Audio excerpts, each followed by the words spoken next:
ஏடி நெட்டவள்ளி, இங்கெல்லாம் வந்து எம்பிட்டு நாளாச்சு. பரவாயில்லையேடி, எல்லாம் புது புது கடையா வந்திருக்கு. பார்க்கவே நல்லா சூப்பரா இருக்கு நெட்டவள்ளி. சாப்பாடுக்கு பாடு வேணும்னா இந்த சத்தியா பொண்ணு ஆன்லைன்ல இந்த ஜுகி ஜொமேட்டோலாம் இருக்குல்ல, அதெல்லாம் ஆர்டர் பண்ணி தருவா. நான் இப்ப வீட்டுல யாரையுமே காணட்டி. இங்க ஏதாச்சும் ஹோட்டல் எல்லாம் தெரிய மாட்டே உனக்கு? அரிசி மாவெல்லாம் அரைக்கிற கடை எல்லாம் இருக்காட்டிங்க? இந்த ஹோட்டல் கடை அதெல்லாம் தெரியும்க்கா. இங்க நிறைய ஹோட்டல் கடைகள் இருக்கு. மொத்தம் 15 ஹோட்டல்கள் இருக்குக்கா. இந்த அரிசி அரைக்கிற கடை தான் எங்க இருக்குன்னு தெரியல. ஏடி, இங்க இருக்கிற ஹோட்டல் எல்லாம் சாப்பாடு நல்லா இருக்குமா? ஏக்கா கவலையே படாதீக்கா. இந்த ஊர்ல இருக்க எல்லா ஹோட்டலுக்குமே நான் போய் தின்றுருக்கேன். சாப்பாடெல்லாம் அருமையா இருக்கும்க்கா. அது மட்டும் இல்லாம எங்க அப்பா பையில இருக்க காசெல்லாம் திருடி கொண்டு வந்து இங்க சாப்பிட்டுருக்கேன். செம்ம சூப்பரா இருக்கும்க்கா. ஆத்தாடி, என்ன காசை திருடி கொண்டு வந்து சாப்பிட்டுருக்காளா? எம்மா, இவகிட்ட கொஞ்சம் ஜாக்கிரதையாவே இருக்கணும். வாங்க, முதல்ல நம்ம ஹோட்டல் கடைக்கு போவோம். அங்க ஒரு பிரியாணி கடை இருக்கு. அங்க பிரியாணி செம்ம சூப்பரா இருக்கும்க்கா. வாங்க வாங்க, சீக்கிரம் வாங்க. ஆத்தாடி, போற பக்கம் பார்த்தா நம்ம கையில இருக்கிற காசெல்லாம் இவ தின்னு தீத்துருவ போல. ஏக்கோ ஏன் அங்கே நின்னுட்டீங்க? வாங்க உட்காந்து சாப்பிடலாம் வாங்க. ஏடி, நீ சாப்பிடலாம் வரலட்டி. உனக்கு வேணும்னா நீ சாப்பிடு.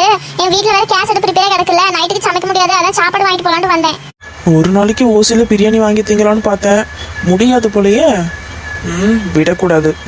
ஏக்கோ என்னக்கா சொல்றிய? மனுஷன் அப்பப்ப என்னென்ன விருப்பப்படுறானோ அது அப்பப்ப செஞ்சிடணும். நீங்க என்ன வாங்க சாப்பிடலாம் வாங்க. நீங்க இவ சொல்றது சரியா தான் இருக்கு. சரி சாப்பிடுவோம். சரி நெட்டவள்ளி, நானும் சாப்பிடுறேன். இந்த ஹோட்டல்கார என்ன இம்புட்டு ஹைட்ல போய் சேர கொண்டு போய் வச்சிருக்கான். நம்மள மாதிரி ஆளா எப்படி ஏறது மேல? ஏக்கோ என்னக்கா ஒரே சம்பள தாவிட்டிய? உட்காருங்கக்கோ, ஏன் நின்னுட்டே இருக்கிய? எம்மா, இந்த ஹோட்டல்காரனுக்கு கொஞ்சம் கூட அறிவே இல்லட்டி. எம்புட்டு ஹைட்ல கொண்டு போய் சேர வச்சிருக்கான். நான் இந்த சேர்ல உட்காந்தா பின்ன டேபிள் எட்டாதட்டி, பின்ன எப்படி திங்கிறது? சரிக்கா சரி, நீங்க நின்னுட்டே சாப்பிடுங்க. Hello madam. ஏடி நெட்டவள்ளி, என்னட்டி அது யாரோ பேசுற மாதிரி கேக்குது? Hello madam, what you want? அட ஆமாக்கா, என்ன இது குரல் மட்டும் கேட்க ஆள காணோம். ஏடி நெட்டவள்ளி, இங்க பிரியாணி ரொம்ப கம்மி விலையில கிடைக்குன்னு சொல்லிட்டு பேய் ஹோட்டலுக்கு இன்னும் கூட்டு வந்துட்டாடி. Hello madam, what you want? ஆத்தாடி, எங்க இருந்து சத்தம் வருது? Madam, what you want? I am there madam, I am there. என்ன இது டேபிள் கடையில இருந்து சத்தம் வருது? டேபிள் கடையில மைக் எதுவும் செட் பண்ணி வச்சிருக்காங்களா? ஏடி நெட்டவள்ளி, என்னடி ஆச்சு? எதுக்குடி என்னடி ஆச்சு? எதுக்குடி டேபிள் கடையில ஒளிஞ்சு கிடக்க? உள்ளேயும் எதுவும் காணோம். ஏக்கோ, இந்த டேபிள் கடையில தான் சத்தம் கேக்கு. ஏதோ மைக்கு கேக்கு ஏதாச்சும் ஒளிச்சு வச்சிருக்காங்கன்னு பார்த்தா ஒன்னத்தையும் காணக்கோ. ஏடி நெட்டவள்ளி, இந்த ஹோட்டல்ல எதுவுமே சரியில்லட்டி, வாட்டி ஓடிடுவோம். மேடம். ஆத்தாடி, ஒரு நிமிஷம் பயந்துட்டேன். எப்பா, இங்க இருந்து தான் சத்தம் வந்துச்சா?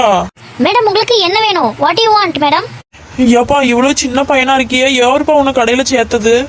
மேடம், இங்க பாருங்க, இந்த மாதிரி கேள்வி எல்லாம் என்கிட்ட கேட்க கூடாது. உங்களுக்கு என்ன சாப்பிட வேணும்னு சொல்லுங்க, நான் போய் எடுத்துட்டு வரேன். கொழுப்ப பாத்தியா இந்த சைனீஸ் மூஞ்சிக்கு?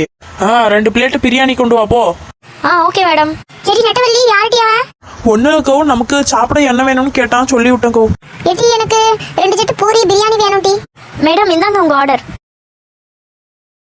மேடம், வேற ஏதாச்சும் வேணுங்களா மேடம்? நீ எப்பா 2 செட்டு பூரி கொண்டு வாப்பா. அப்புறம் குடிக்க ஐஸ் வாட்டர் 2 பாட்டில் கொண்டு வா. Okay madam. ஏடி நெட்டவள்ளி, அந்த பையன் பாவம் பாத்தியா, இவ்வளவு சின்ன வயசுல எப்படி வேலை செய்யறான். இந்த டேபிள் கூட எட்டல, பரவாயில்லாண்டி ஸ்டூல் எல்லாம் போட்டு மேலே ஏறி சாப்பாடுலாம் கொண்டு வந்து வைக்கிறான்டி. இந்த வயசுல வேலை செய்யறான் பாத்தியா? ஆமாக்கா, அவங்க வீட்டுல என்ன கஷ்டமோ பாவம், சின்ன வயசுல வேலைக்கு வர்றான். இல்ல மேடம். ரொம்ப நன்றிப்பா தம்பி. பரவாயில்லைங்க மேடம், இது என்னோட கடமை தான். இதுக்கு நீங்க நன்றி எல்லாம் சொல்ல வேணாம். வேற ஏதாவது வேணுமா மேடம்? இல்லப்பா, அவ்வளவுதான்ப்பா. ஓகே மேடம், எதனா வேணும்னா என்ன கூப்பிடுங்க. சரிப்பா, ஆட்டம். ஏக்கோ, நானும் தான் இங்க பக்கத்துல உட்காந்து இருக்கேன். என்கிட்ட எதுவுமே கேட்க மாட்டேக்கான். உங்ககிட்ட மட்டும் எல்லாம் கேட்டுட்டு போறான். ஏடி, நான் கொண்டு வந்ததே 500 ரூபா தாண்டி. நீ இஷ்டத்துக்கு ஆர்டர் பண்ணி தின்னுட்டு இருந்தவே, அப்புறம் நான் உன்னை விட்டுட்டு போயிடுவேன் சொல்லிட்டேன். பின்ன நீ இந்த கடையில உட்காந்து மாவு தான் ஆட்டணும். எப்படி வாங்கி கொடுக்கறதும் நல்லா தின்னுபிட்டு கம்முன்னு போயிருவோம். நம்மள விட்டுட்டு வாழ்க்கையில நடந்த மறக்க முடியாத சம்பவங்கள் இருந்தா அதை எங்களுக்கு சென்ட் பண்ணுங்க. உங்க ஸ்டோரியை நம்ம ஃபன் பாக்ஸ் தமிழ் சேனல்ல அனிமேஷன் கதையாக போடலாம். உடனே சப்ஸ்கிரைப் பண்ணி ஃபன் பாக்ஸ் தமிழ் குடும்பத்தில் இணைந்திடுங்கள்.